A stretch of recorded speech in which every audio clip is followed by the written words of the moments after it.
Did you guys see this statement from Caroline Leavitt?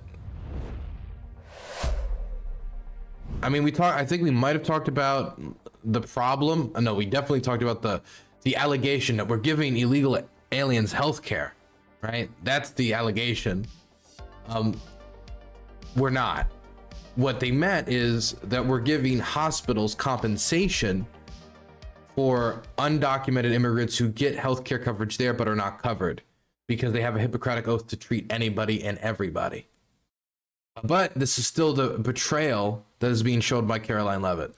And it is an undisputed fact, a fact that under the Biden administration, illegal aliens were absolutely receiving taxpayer-funded healthcare benefits. In fact, in fiscal year 2024, Medicaid costs for emergency services for illegal immigrants skyrocketed by 142% from the previous year to $9.1 billion. That's $9.1 billion taxpayer dollars that were going to emergency services for illegals. Between President Trump's last full fiscal year under his first administration and Joe Biden's last full fiscal year, Medicaid spending on emergency services for illegal immigrants nearly tripled. There was an increase of 196. If that's true, what she just said, just to put that out there, that Medicaid services for undocumented people tripled once Biden got in office from Trump, doesn't that mean that undocumented people were getting Medicaid services under Donald J. Trump? Now look, is this even relevant? Probably not. This has to do with state level care. This has to do with, since federal funds cannot be used for undocumented citizens, this has to do with state governments expanding their Medicaid program with state funds to include undocumented people because they have concluded that it would be better for their community and it would be better for everybody involved. That's what they've concluded. The federal government doesn't need to agree with it, and the federal government doesn't have to fund it. But that was something that was happening under Trump as well. And if we're talking about the ER visits that, you know, the treatment that has to be done by the Hippocratic Oath, well, then that's a different question. 6% between 2020 and 2024. And I have a chart here for you, and I'm more than happy to email it to you. I'd also like to add, because some were asking dishonest questions yesterday about emergency rooms. In Southern California, according to healthcare professionals in 2023, under the Biden administration, Southern California's, quote, entire healthcare system was being bombarded with illegal immigrants and forcing American patients to endure longer wait times. In Denver, Colorado, the CEO of Denver Health stated that 8,000 illegal immigrants made 20,000 visits to the city's health system in 2023, leaving an uncompensated bill totaling over $10 million. So when an illegal alien goes to the emergency room, who's paying for it? The American taxpayer. The main safety net hospital in Denver had to turn away patients due to the massive influx of illegal immigrants into the community, and UC Health hospitals in 2024 reported their system was under stress from an increasing number of migrants. As a result, according to the head of emergency departments and urgent cares across the hospital system, quote, access is impeded for everyone. These are healthcare professionals who dealt with this directly, and there's a lot more where that came from. It is an undisputed fact that Democrats want to give taxpayer-funded healthcare benefits to illegal immigrants, period. So does Trump. So does Trump. I mean, really, under the framing, look, and by the way, what she's saying about undocumented people going into ER rooms for care, that is a real problem. If the only option you have is the ER because you don't have coverage, then people will go to the ER room and then try to, get coverage in whatever way they can, because people will do anything but die because people have every motivation not to. And so maybe there should be a question about how to get them other types of healthcare instead of the ER, instead of going to the ER visit, which is going to cost a lot more because it's emergency care.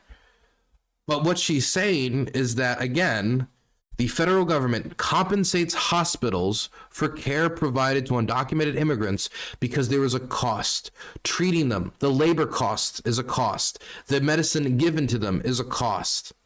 The cost to run the hospital generally, all costs that are borne by the hospital when person who cannot pay for the bill comes in and gets services. But due to the federal law approved by both Democrats and Republicans many decades ago, before I was alive, these people have to give oath, because of their oath, the Hippocratic Oath, they have to give care to anybody who comes in and is undocumented. Otherwise, it doesn't matter. Do not let people just die. This proposed big, beautiful bill that they went through and negotiated before eventually passing it, it took back the federal compensating funds for these hospitals. Now, mind you, the cost doesn't eliminate. The cost isn't gone. The big, beautiful bill does not stop people from visiting the ER in this way. It does not stop undocumented or anybody from doing it. They don't have the majority in Congress to change the law, and Trump has put no effort into doing it. So that hasn't changed. Undocumented immigrants can still get the same amount of care as before. So what she's talking about is Democrats want to do this and give them that and give them that. If they're getting the same amount of care before and after due to the law not changing, then the big, beautiful bill did not have an effect on these people's ability to visit the ER or actually withdraw the care, do the thing that is creating the cost. Do you know what it did do? It just passed the burden to local hospitals at a time when rural hospitals across the country are shutting down. When we have a hospital crisis, this is the time where we're deciding that these hospitals need to bear burdens without federal support. Mind you, it's not that we need to eliminate the support. It's not that we are eliminating the support. The Trump administration apparently acknowledges that they do need support. They just want to cut the amount of support given. Meaning, under Caroline Leavitt's framing, under the framing largely pushed by Donald Trump and the Republican Party, Donald Trump wants to give illegal immigrants health care. Wow. How the mighty have fallen.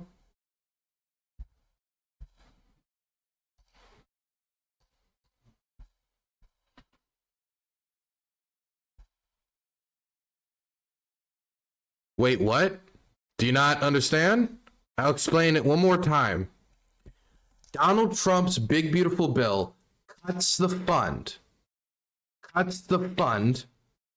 that gives hospital compensation in order to, get services and such for these people in the ER room that they have to give them no matter what. Hippocratic Oath.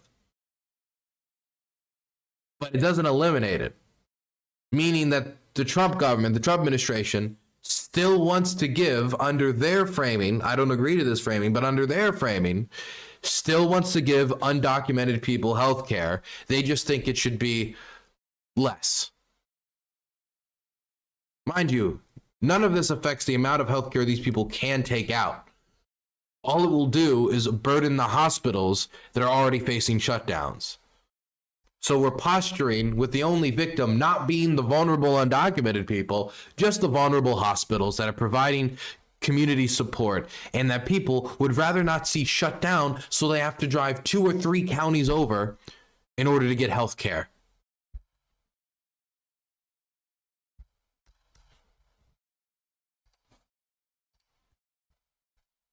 By the way, Mike Johnson is touting out weird lies like this one. 4 million illegal aliens were receiving Medicaid benefits that were intended only for U.S. citizens that met the categories I just described. They were gaming the system. They were cheating the system. And what that means is that less resources were available for the people, the Americans who actually needed it most. So we did the common sense thing, the right thing, the just thing, and we put it in the law, and the president signed that. Gladly signed it into law. They want to repeal it. They want to give those resources back to illegal aliens. That's exactly what that highlighted language means. On this exhibit number 2 over here, I feel like I'm back in court. Exhibit number 2, okay? This is the 4 million. So the allegation is 1.4 million undocumented immigrants, illegal immigrants. Democrats want to give them their health care. They want to give them Medicaid. No. The only thing he could be referencing is that part of the big, beautiful bill was taking away the ability for people to participate in the Obamacare marketplace if you are a refugee, an asylum seeker, or certain categories of abused women and girls and young children that have fled to the United States. And what that did was gave them the ability to purchase cheaper healthcare options in the United States. These are people who are here legally as part of refugee programs, part of asylum seeking programs. For example, Ukrainians would be covered by a lot of this. Are they illegal immigrants? No, they came here because they were fleeing a war. But he says illegal immigrants. So in your head, instead of it being a Ukrainian who fled a war or a abused family who fled because they didn't want to be beaten to death, instead, it's a gang-banging member of Trendiaragua who's going to victimize your grandmother in the night. Why? Why? I mean, this is a stupid lie. Like, if all he had to do was say the word non-citizens without explicitly saying that we're specifically talking about refugees and displaced people, which I still think would repulse people on a basic level, but he could have just said non-citizens, but he didn't want to. He had to instead lie. And the reason I know it's this is because it's 1.4 is the exact amount that were kicked off of the rolls. And hell, even Grok, someone here said, is there evidence 1.4 million illegal immigrants were receiving Medicaid? Grok's down here even talking about it. No, Elon's AI. There is no evidence that 1.4 million illegal immigrants receive full Medicaid benefits, as they are ineligible under federal law. Fact checkers like factcheck.org and the New York Times report the figure misrepresents a CBO estimate of a 1.4 million non-citizen potential losing state-funded coverage. Non-citizen, those are the refugees and displaced people.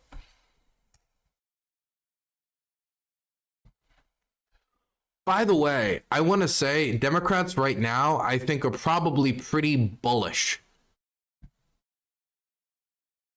I do think Democrats right now are bullish.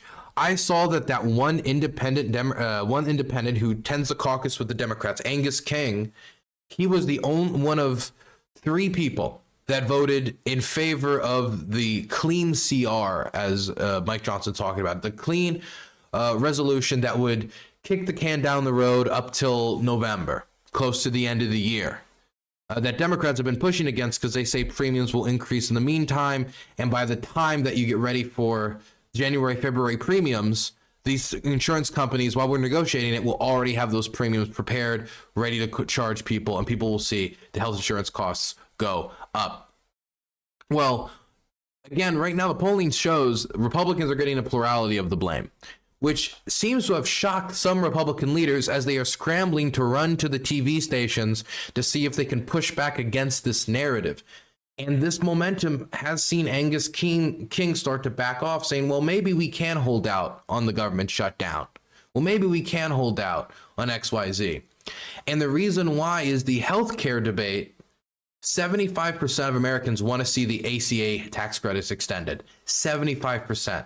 There is no issue that Trump is pushing forward on that pulls that well, whether it be his ICE deportations, whether it be his economic agenda, whether it be his cultural agenda. Like, this is an issue where Americans seem to agree that as our healthcare system, as long as it sits where it is, we should not get rid of the ACA tax credits for these people who cannot afford health insurance otherwise. And in response, they haven't had much to say, Mike Johnson, besides we will negotiate. They understand that some of these numbers sound bad and that the premium increases is not going to look good. And so they say that they're willing to negotiate, and they're probably willing to negotiate maybe something. But whether they're able to renegotiate a ACA tax credit extension, I'm a lot more cynical on. Due to answers like this, when specifically asked, okay, you say you want to delay the negotiations, kick negotiations down the road. What happens when you do that? What's the plan? There's 535 members of Congress in the House and Senate. There's probably 400 different ideas on how to fix that, but we need a little time to do it. We're not saying that we won't negotiate it. We're saying turn the lights back on in Congress, get troops paid, TSA agents and Border Patrol agents paid who are trying to protect us, restore the health care programs that are being stalled for veterans and Medicare recipients who are getting home health. It's all stalled now. Restore FEMA flood insurance programs in the middle of our hurricane program and WIC programs for young women. We got to get this fixed now. But just to clarify what you were just saying, do I hear you correctly that you, as Speaker of the House, want to see the tax credit extended at a future date? Is that what you were saying? No, I haven't staked out any position on it yet because that's not how this process works. We're in a deliberative body. Right, I'm asking you your position because you said you would be willing to talk about it. I'm telling you my position. I'm the Speaker of the House. What I have to do is draw consensus among 435 members of my body. I don't get out and project what the final conclusion is going to be. And I've told Chuck Schumer and Hakeem Jeffries most recently in the Oval Office with the president just 5-6 days ago, keep the government open so that we can do that job. We were always planning to do that. So, inconclusive on whether or not they would extend the ACA tax credit, given the time to do it in November into December. And I have to ask, if they cut it in the first place, why would we think that they want to extend it? Bill Maher, somebody who I would say is a professional fence sitter when it comes to Donald Trump and the administration, really went pretty hard on this issue, going as far as to say that Republicans have a bizarre obsession with, and I quote, taking people's health care away. Now, this is a show that does appeal to a myriad of independents and even some center-right Republicans. And so this is programming that is not just being shot into the household of every MSNBC consumer. Not following this, what's going on here is that during COVID, they expanded the Obamacare credits so that people could get health care. I've never understood, by the way, the bizarre Republican obsession with taking health care away from people. I mean, first of all, Mitt Romney did it in Massachusetts, and it was a Republican idea. Like, people are getting free health care in the emergency room. Let's stop that. No freeloaders. We're Republicans. I just don't get it. Why they have, how many times did they try to kill Obamacare? Then they did get rid of the mandate. It still survived. But this is the only leverage Democrats have. Democrats want to restore this and some of the Medicaid cuts. This is about health care. Democrats think this is the one issue we have, and this is the one leverage we have, which is to shut down the government, because after all, they don't have any other power. And the question I'm asking is, who's going to win this? Can they, because people will lose that. Kaiser predicts premium payments in 26 will more than double if the ACA enhanced premium tax credits expire. Can the pain that people feel be connected to the Trump administration? This has been the hard thing for Democrats always. Can you connect the pain to the people providing it? Can you connect the pain to the people providing it? Well, I think they have a decent starting position from the fact that, again, the American people are blaming the Republicans through a plurality, and I think that's largely due to the fact of who controls the levers of Congress. So from that starting position, from being the opposition, end, start, period, end of paragraph, you are the opposition in all ways, in every category, that puts them in a good position to do it. And as long as they keep pushing on this issue that, again, polls well, this might end up becoming a political loser for Republicans, where there might be people in the House and Senate who might start considering maybe we should find a shorter term solution to this, or at least extend these tax credits to the end of 2027 and figure something out, so we can XYZ. But Mike Johnson doesn't want to add that big $1.5 trillion price tag with those extensions at the same time where they've already increased the deficit through large-scale tax cuts and not being willing to make the cuts that are necessary to make up for them. After Republicans from districts that would be hardest hit from those cuts protests, and in order to get it through the end state, and in order to get it over the line when you have such a small majority, they had to make some difficult financial decisions, which meant no difficult financial decision. Just spend away and cut taxes away. I will say I do not like some of the position that the press is trying to take in reference to how they talk about illegal immigrants, undocumented immigrants, all these people getting free healthcare, because they talk about it like, so I understand that they say that illegal immigrants are getting healthcare, and that's not exactly true. And then they'll go into detail. Don't say it's not exactly due to. Don't say it's not a little bit true. Say it's just not true. It's a lie. It's a lie that was thrown out very early because a discussion about healthcare costs in this country does not favor the incumbent party, who has done nothing about it during his first term and has so far done nothing about it in his second term, after he talked so much about the cost of living on the campaign trail. And so instead of having that conversation, they would much rather have a conversation of, are illegals getting healthcare? Are they not getting healthcare? Well, let's have a discussion about debates of the facts, and okay, let's see if we can somehow whittle down this position so something is true. So maybe it's not that undocumented immigrants are getting healthcare. Well, maybe it is that people who are legally here as refugees are getting healthcare, and we can count that. No, they don't count that, because that's a totally different sentence. But they're playing patty cake with it. Whether or not this is due to some concern about crackdown from the top after the FCC has shown itself to act like an attack dog towards the press and towards those who are critical towards the United States president, or this is just them trying to play this type of bipartisan middle of the field. To be a nonpartisan, you have to not be scared of partisan backlash or even think about partisan framing when you go out there and you ask these questions. Because if you do, then what you're doing is still allowing the partisanship to control you. Even if you're not allowing them to lead you around like a dog, you're still running away from them. You're still being herded. So, Senator, Republicans say what you're really fighting for is taxpayer dollars for, as they put it, illegal aliens. I know that's not strictly true, but there is a provision. Excuse me, not strictly true. It's not true directly, but flat-out lie. It is a flat-out lie. The way that they frame it. There is nothing in Medicare that permits one undocumented immigrant to get $1 of assistance. Senator, if you let me finish the question. Of course, Senator, I'm sorry. Sorry, in the Democratic counteroffer, the proposal for funding, there is a restoration of Medicaid benefits for certain non-citizens that it had been taken away in the big, beautiful bill, as the Republicans put it. Republicans don't think those people should be getting health care on the taxpayer dime. I'm not asking on the merits. Politically, putting that in there exposes you to this talking point, this lie, as you put it. Why put it in there? Why is it worth it?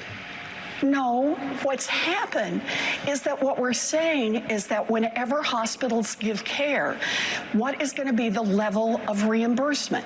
And the Republicans said it's going to be a low level. The Democrats said we just want to go back to the level it was before, because you're going to bankrupt hospitals.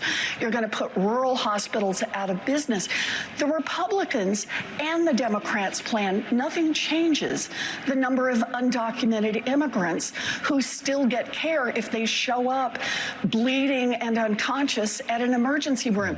There is absolutely zero difference. The difference is whether or not hospitals, who under laws that date back to Ronald Reagan may provide emergency care to anyone who's unconscious, will actually get reimbursed at a very low level that will put the hospital ultimately out of business potentially, or at a higher level.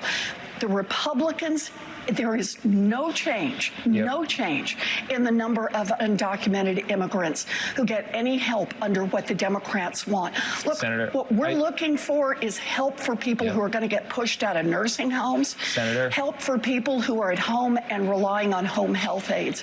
That's Senator, what this fight is about. I appreciate your expansion on that issue, and I appreciate the conversation. I hope a compromise is reached soon. Senator Elizabeth Warren, thank you. Thank you. Man, she kind of sweeped there, didn't she? She took the horns and did not let go when she saw the framing that was going on. I mean, it's really hard to figure out, especially as the part of the aisle that seems to have a less adversarial relationship with the press, when to jump in and say, wait a second, no, that ain't the case. But that was a clear instance. I mean, if you accept the idea that we're taking lies as kind of half truths, then this is a framing where Trump can thrive in, because it's in those half-truths where Trump does the best.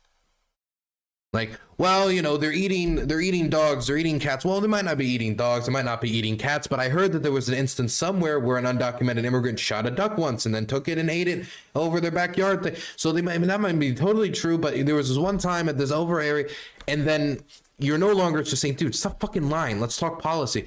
Now you're stuck in the weeds. And so I think she cut through this quite well. Gotta say, of course, as I don't want to say a retired Bernie bro, a Bernie bro in slumber, maybe. You know, as long as Bernie breathes, we're all in slumber a little bit. Still a little bitter over how 2020 went, especially the later stages of the primary process as we headed into Super Tuesday, and her refusal to drop out of the race, considering that the progressive wing of the party really should have consolidated, at least to negotiate for a better position. Either way, she has been one of the better senators, I think, when it comes to dealing with the press and public speaking on issues like this.